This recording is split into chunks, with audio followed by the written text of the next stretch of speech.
Good morning traders, Russell Sandiford here for your Easy Markets weekly outlook. Now to finish off last week, the non-farm payroll data out of the US, of course, was a tad disappointing for the US dollar, and that was the initial knee-jerk reaction that the market saw. The US dollar was soft because that headline payrolls data, as well as the US unemployment ticking higher, dragged the US dollar lower. It was quite short-lived though, as US yields pulled the US dollar back into fashion to finish off the week, and we saw it close, for example, on dollar yen around that 110.25 level.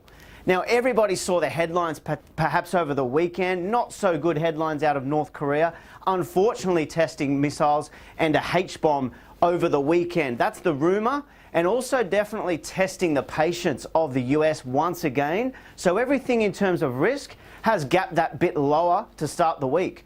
Most notably, sterling yen, dollar yen gapped lower, and of course gold gapping all the way up to 13.35. Let's move on to this week though. We kick off the week tomorrow here in Australia with the RBA Tuesday. Now the RBA are expected to sit on their hands, which means hold interest rates here in Australia.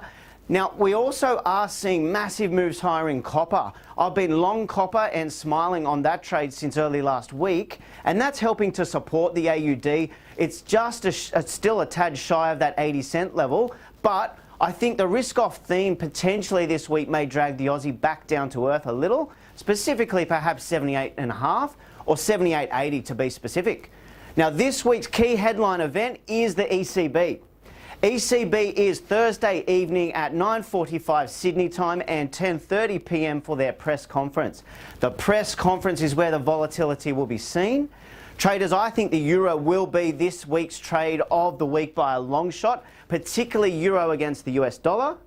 Look for a move back from 118.90 where we are at the moment, back to potentially 116.5 or thereabouts.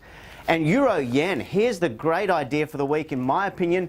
Euro yen lower from 130.30 where it gapped open this morning. We may see a run down as low as say 128, 128.5. Specifically on my charts, technically I can see 28.70, one spot 28.70 being a potential mover. Now, two catalysts for that. One, any more rhetoric or aggression in that North Korean issue or US reply to that issue will certainly see the safe haven yen bid.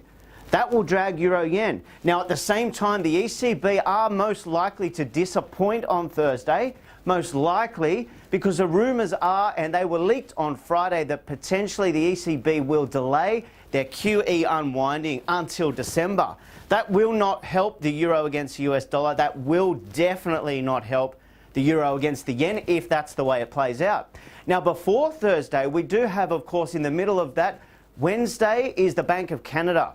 The dollar CAD slide is an enormous story based on the speculation and the data points towards the CAD, the Canadian Bank of Canada, moving their rates higher.